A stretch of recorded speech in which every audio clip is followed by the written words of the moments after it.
Thank you, Jennifer.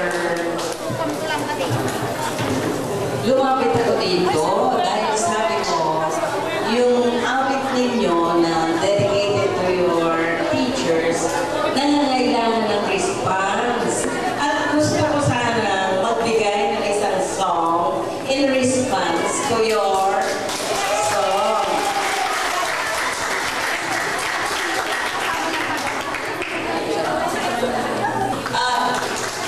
Tigil muna.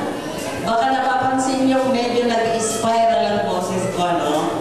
Let me explain that noong Sabado, during the reunion of class 1967 at the Gurion residence, I was there the whole day and almost the whole night.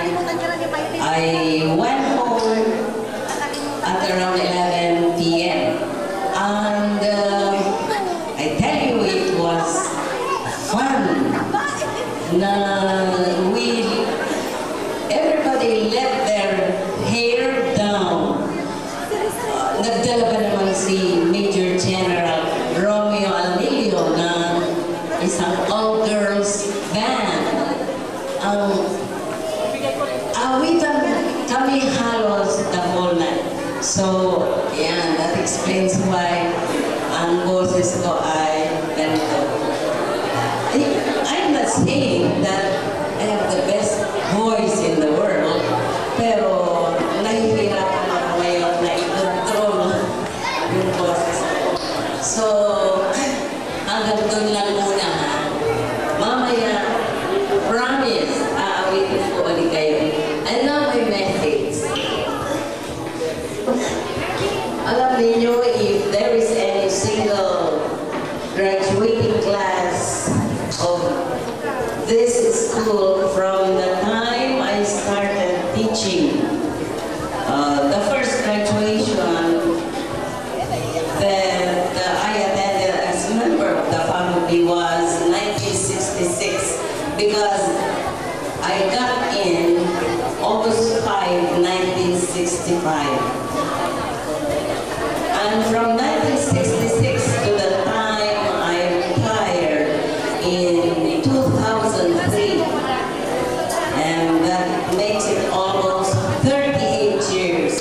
If there is any single class that remains vivid in my memory, it is class 1982 for several reasons. Sige, applause mo sila. Let me repeat that. So, ang pinaka-unforgettable na class sa akin ay ang class 1982. Hindi naman sila. Thank you. Kasi nasabi, pinakamagaling kayo, pinakamabait,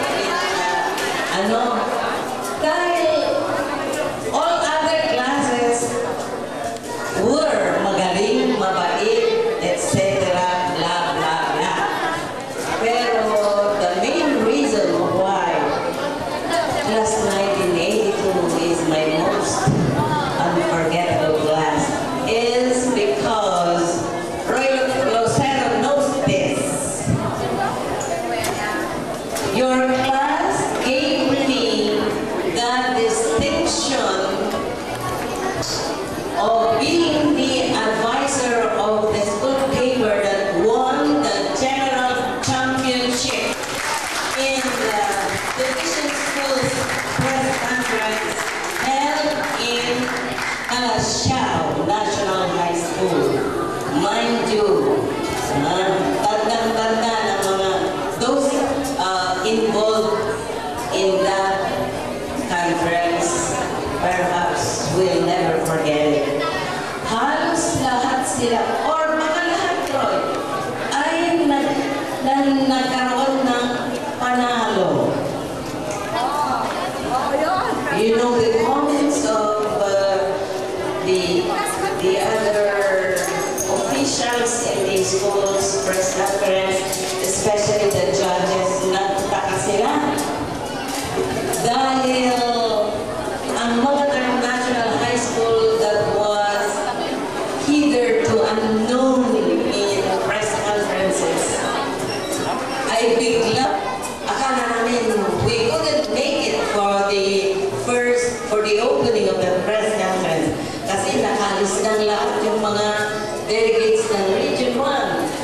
medyo galit kami. You know what? Sa Manila, my sister and I made the rounds of PAL ticketing offices to grab Ikaw ni Manang Unang.